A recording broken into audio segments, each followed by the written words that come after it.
ओम श्री परमात्मने नमः. श्रीमद्भगवद्गीता अथ प्रथमोऽध्यायः. धृतराष्ट्रोवाच धर्मक्षेत्रे कुरुक्षेत्रे समवेतायुयुत्सवः मामकाः पाण्डवाश्चैव किमकुर्वत सञ्जय.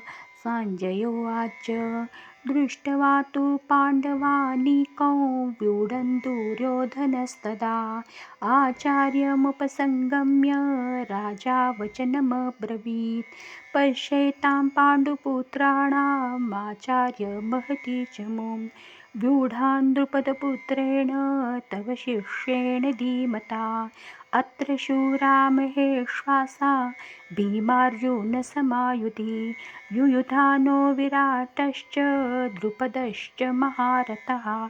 दृष्टकेतुश्चेकितानः काशीराजश्च वीर्यवान् पुरुचि कुन्तिभोजश्च शैबश्च नरपुङ्गवः.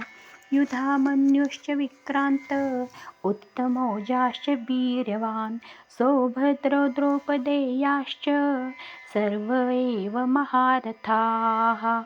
अस्माकन्तु विशिष्टाये तानि बोधत्विचोत्तम. नायका मम सैन्यस्य सैन्यार्थं तां ब्रवीमि ते. भवान् भीष्मश्च कर्णश्च कृपश्च समतिञ्जयः अश्वत्थामा विकर्णश्च सौमदत्तिस्तथैव च अन्ये च बहवः शूरा मदर्थे त्यक्तजीविताः. नानाशस्त्रप्रहरणाः सर्वे युद्धविशारदाः.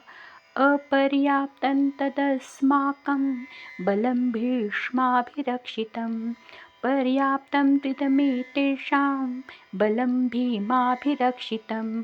अयनेषु च सर्वेषु यथा भागमवस्थिताः. भीष्ममेवाभिरक्षन्तु भवन्तः सर्व एव हि. तस्य सञ्जनयन् हर्षं कुरु वृद्धः पितामहः. सिंहनादविनोदोच्चैः शङ्खान् दद्मो प्रतापवान्. ततः शङ्खाश्च भैर्यश्च प्रणवानकगोमुखाः सहसैव्याभिहन्यन्त सशब्दस्तमलोऽभवत्.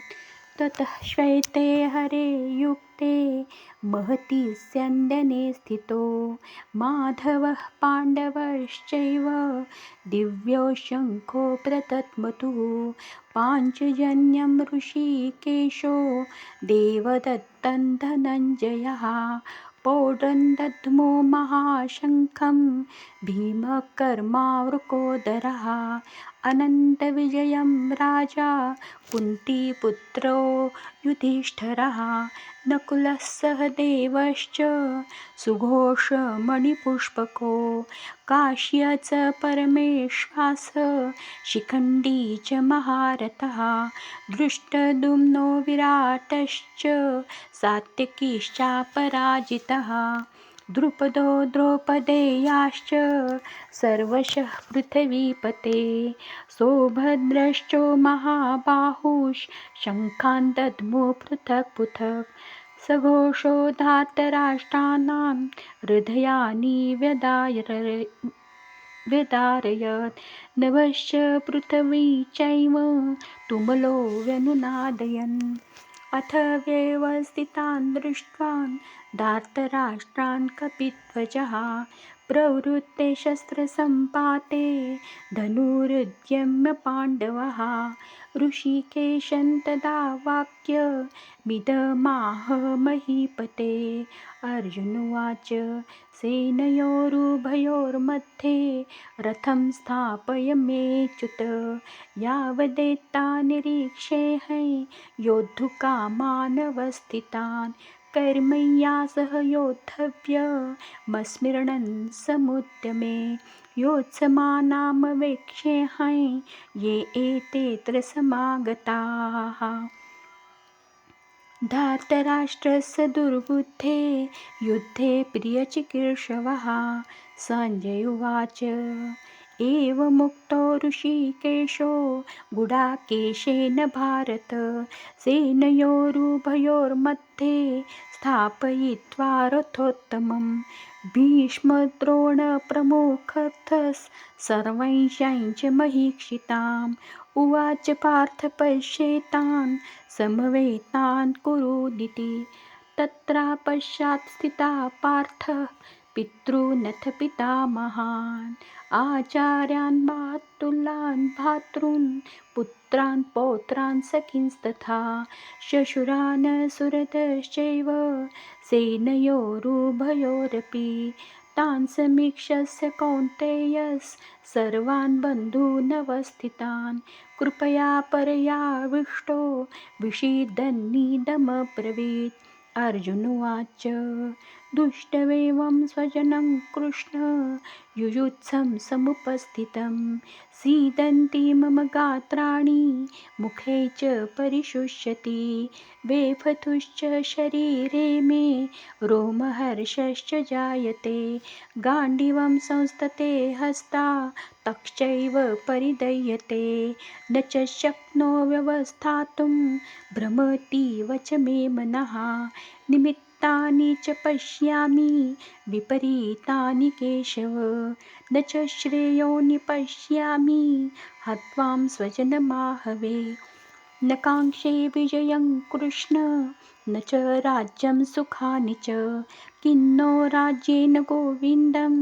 किं भोगैर्जीवितेन वा येषामर्थे काङ्क्षितन्नो राज्यं भोगाः सुखानि च त इमेव स्थिता युद्धे प्राणास्त्यक्त्वा धनानि च आचार्यः पितरः पुत्रास्तथैव च पितामहाः मातुला श्वशुरा पौत्रा शालासम्बन्धिनस्तथा एतान्नु हन्तुमिच्छामि घ्नोऽपि मधुसूदन अपि त्रैलोक्यराज्यस्य हेतो किन्नु महि कृते निहत्य धातराष्ट्रान्नः का प्रीतिः स्यात् जनार्दन पापमेवाश्रमे तस्मान् न त्वयितानाततायिनः तस्मान्नार्हां वयं हन्तुं धातराष्ट्रान् स्वबान्धवान् स्वजनं हि कथं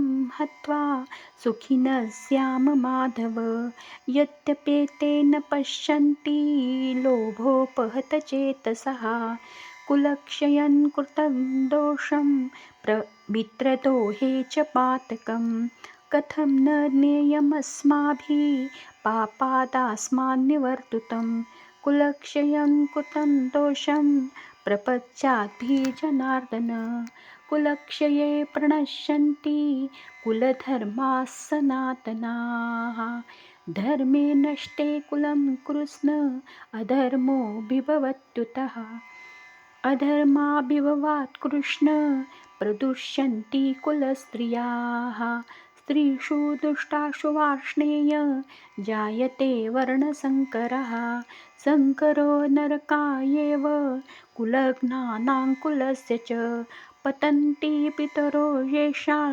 लुप्तपिण्डोदकक्रियाः दोषे रते कुलघ्नानां वर्णसङ्करकारकैः उत्सादन्ते जातिधर्माः कुलधर्माश्च शाश्वताः उत्सन्नकुलधर्माणां मनुष्याणां जनार्दन नरके नियतो वासो भवतीत्यनुशुश्रम अहो बत महत्पापं कर्तुव्यवसिता वयं यद्राजसुखलोभेन हन्तुं स्वजनमुद्यताः यदि मां प्रतीकारमशस्त्रशस्त्रपाणयः धार्तराष्ट्रारणे हन्युस्तन्मे क्षेमतरं भवेत् सञ्जय उवाच एवमुक्त्वार्जुनः सङ्ख्ये रथोपस्थ उपाविशत् विसृज शरीरं चापो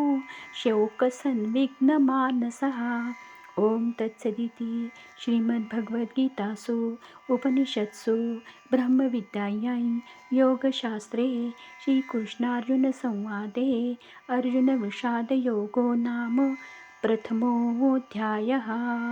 हरि ओं तत्सत्, हरि ओं तत्सत्, हरि ओं तत्सत्. ओं तत्सत्. श्रीकृष्णार्पणमस्तु.